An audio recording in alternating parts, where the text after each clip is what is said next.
હવે વાત કરીએ અમરેલીની તો અમરેલીમાં ભારતીય મજદૂર સંઘ દ્વારા કલેક્ટરને આવેદનપત્ર અપાયું। શ્રમ સંહિતા વહેલી તકે લાગુ કરવા માટે માંગ કરવામાં આવી। ઉદ્યોગોમાં શ્રમ કાયદાનું કડક પાલન કરવા માટે રજૂઆત કરાઈ। કામદારોએ સાથે થતા અન્યાય જે પ્રકારે મજદૂર સંઘ લાલઘુમ બની ગયું। કામદારોના પડતર પ્રશ્નો શ્રમ મંત્રાલય સુધી પહોંચાડવા માંગ કરવામાં આવી। મજદૂર સંઘના હોદ્દેદારોએ મોટી સંખ્યામાં એકઠા થઈને વિરોધ વ્યક્ત કર્યો। કામદારોને મળવાપાત્ર લાભો ત્વરિત આપવામાં આવે તેવી માંગ કરી।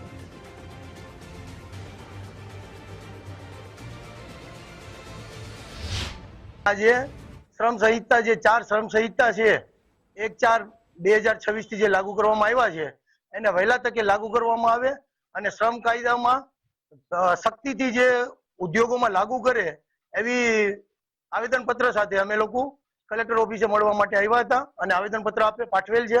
એમાં કામદારો સાથે જે થયેલા અન્યાયો અને કામદારોને જે મળતા લાભો જેવા કે એને કાયમી જગ્યાઓ ખાલી છે તે જગ્યાઓમાં ભરતી કરવામાં આવે અને તેને રોજગારીમાં જેમ તેમ કરીને જે છૂટા કરવામાં આવે છે એ છૂટા ન કરી શકે એવા એમાં કાયદામાં અમે માંગ કરી।